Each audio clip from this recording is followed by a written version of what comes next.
Hello, and welcome to Play It Again, the series in which each week we invite somebody in the public eye to talk about the films they like, the sagas they sighed over, the heroes they imitated. But what sort of a hero does a hero choose? What cinema mythology matches up to a living myth? Well, perhaps we'll find out today from the man Harold Wilson once called the greatest living Yorkshireman. In 20 years of first-class cricket, Freddie Truman took 2,304 wickets, played in 67 test matches, and in test cricket, at the age of 34, he established the world record at that time of taking 307 wickets. As a batsman, he wasn't too bad either, scoring over 9,000 runs, 438 catches, and hitting 3 centuries. Ladies and gentlemen, will you welcome, please, the fastest fast bowler in the world, Freddie Truman.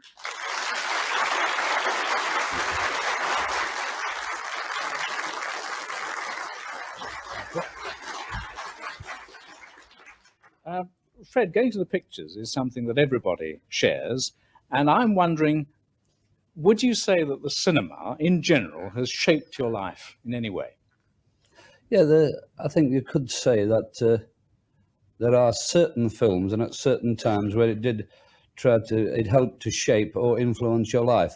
For instance, when I saw films where I saw them living in the big houses and driving big cars, I realized very early in life an ambition that I wanted to drive a big motor car.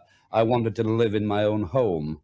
I wanted to bring my kids up nicely. That time, yeah, I think probably there's a little influence through the film life that rubs off on one. Yeah. I captained Yorkshire on quite a few occasions. I had to do. Probably my philosophy was a little different because I used to try to work out to myself the best way of getting something out of a man. And the first thing I would do is try to study the character, because there are people you've got to push, you've got to hound, you've got to really be hard with them to get the best out of them. There are other people where you've got to lead them. But when you were a lad, were you led or pushed by your dad, for example? Oh, I wasn't pushed. In no way. I was absolutely led. As a kid, at the age of 4 years of age, I can remember about 4 or 5. My father played cricket with the Stainton Cricket Club, and of course, it was the done thing on a Saturday. We went along to watch the cricket because my dad played, he was captain, and my mother helped to make the teas. So it was just one of those things as part of family life that you went along to watch the village team play cricket, which is something you see you pride yourself a lot on in Yorkshire. As I've said many times before, you travel through the county and you come across little hamlets. There'll probably be, 12, 14, 15 houses, and they got a cricket team. And what's more, they got a cricket field. So it really was part of life, you see. Staying with your father, when you got your county cap, yeah, you in fact only wore it once, didn't you? Yeah, everybody asked me that question, and I'll tell you that it's true. Yeah, I only wore it once, and I took it home, and he hadn't gone to work that night because Yorkshireman, I think it's like soccer in the northeast, I mean, as they say here in Newcastle, that people will, in the old days, would pay £0.50 to watch the grass grow at St James Park, or they'd pay £5 to see Mrs Brown hang the washing out. And I think it's true, But tell me about your cap. And well, yeah, that's what I'm trying to get onto. You see, and it's like rugby in Wales. Cricket in Yorkshire is the thing. They've been brought up on it because over a century we have produced some of the finest cricketers the world has ever seen. Your Hurst, your Rhodes, your Huttons, your Sutcliffes, your Verities, and you just keep on going, don't you? About all these wonderful and great cricketers. And so when a boy gets a cap for Yorkshire, well, that's it. That is the epitome of, I think I might be right in saying, a man's ambition for his son. And of course, he didn't go to work, and I gave him the cap. That's marvellous. You felt it was his cap, really? Oh, yeah, that was his. That was nothing to do with me. I mean, he'd bred me and brought me up. Yeah. Any sort of spoils like that, yes, that was his. It didn't belong to anybody else. And he kept it, and it's in his grave today. Yeah, I think, really? I mean, literally? Oh, yes, in his coffin, yes. That's marvellous. That really is. people would like to know, because, I mean, you are the fastest fast bowler in the world. Let's say I was. All right, you were. Get things in perspective. Hello. How fast can that ball actually go?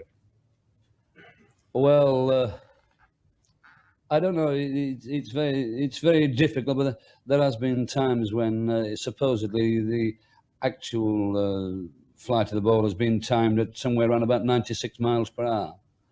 96? Oh yeah, which doesn't give you much time to make your mind up or making a mistake, does it?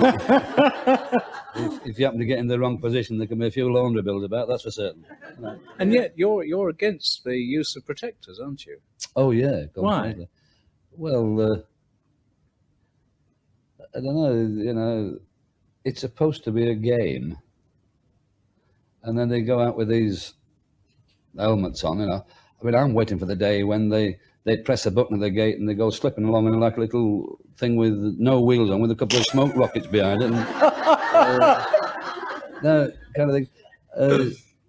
I don't know. I suppose it's the way I was brought up, really. You see, when you talk to people like great players like Dennis Compton or Gary Sobers, they never wore a thigh pad. And you say, well, why didn't you wear a thigh pad? They say, well, I'm supposed to hit the ball with a bat, not with my thigh. But I wonder quite seriously how ruthless you had to be, because there's one occasion described by John Arlott in a very good book about you, in which he says that there was one occasion when a ball sent down by you actually felled somebody. Everybody on that pitch rushed to help him, except Freddie Truman, who was waiting to have another go. I think that was probably the incident in the West Indies where I was called a white English bee. But I've got to be fair about that. I warned him first. It was the second time he called me, and I ran up and bowled a bouncer, which he ducked into, really. I wasn't trying to smash his face or anything like that, but he ducked into it and he broke his jaw in 3 places, yeah.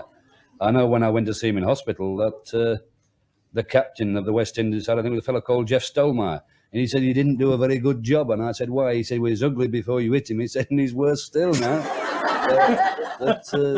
Oh, yeah, those type of things happen, but in the heat of the moment. But I think I can quite honestly say and answer to my God above that.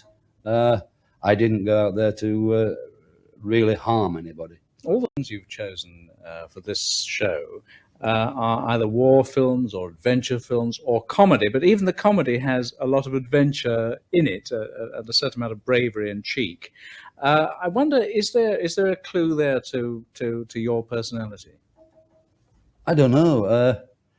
I must admit that if I go to a show, and I feel sure there's a lot of ladies here this afternoon, if I go to a club or I go to a show, it's the comedian I want to see.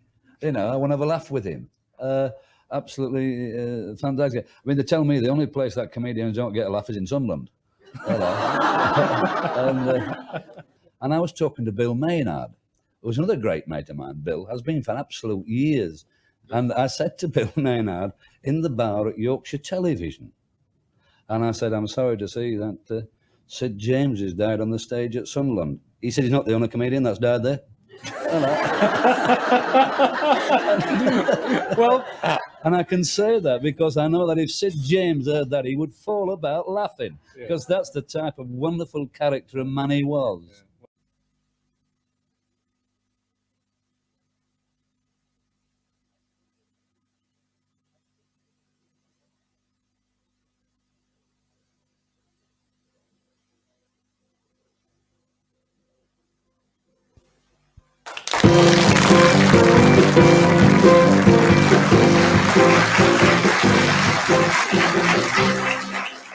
And welcome back. Fred, The Dam Busters is the next film you've chosen. And in fact, I assume you chose it because you did your national service in the RAF in Bomber Squadron. Yeah. My 2 years in the Air Force were absolutely fantastic. And The Dam Busters, of course, is one of the reasons I chose that. Because when I went in the Air Force, war finished in 45. I went in the Air Force in 51 because I'd been deferred a couple of seasons. The first plane I ever flew in was an RAF Lancaster. Well, we're going to see one of those right now. I'll bring you to a final point, Fred. what do you feel? I mean, after all, you've been out of cricket now for some time. What do you think of today's cricketers? Well, first of all, people say I've been out of cricket for some time. I somehow got the feeling I'm more in it now than when I was playing. I have to be very honest, Tony, that the game has most certainly changed since I played the game. I came into the game in the late 40s. By the time the late 50s came, it was a different game.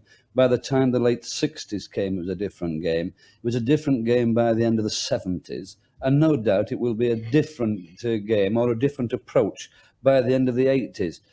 Basically, you can't change the game. But the approach to the game, yes, certainly can be changed. And when I say basically, I mean the basic points of batting and bowling and fielding. But the approach to the game, most certainly has changed. I was one of the people that was very much against one-day cricket, because I am one of those people that I look for perfection, really. That's what I try to do myself. And in the one-day game, people hitting across the line of the ball and trying to work the ball here and there, bad habits are very, very easy to get into, but very, very difficult to get out of. And when I say bad habits, you see people picking the bat up towards gully, and they come down right across the line of the ball and go through to mid-wicket. And so the ball's coming that way and the bat's going that way. Where you saw the great players like your Bradmans and your Huttons and your Mays and Cowdreys and Graveners, they probably picked their bat up towards gully, but when it got here, then it went down the line dead straight. But there's one thing about one-day cricket. It has been a financial saviour, and it has certainly improved the ground fielding and the running between the wickets. Fred Truman, this has been a great pleasure. Thank you very much indeed.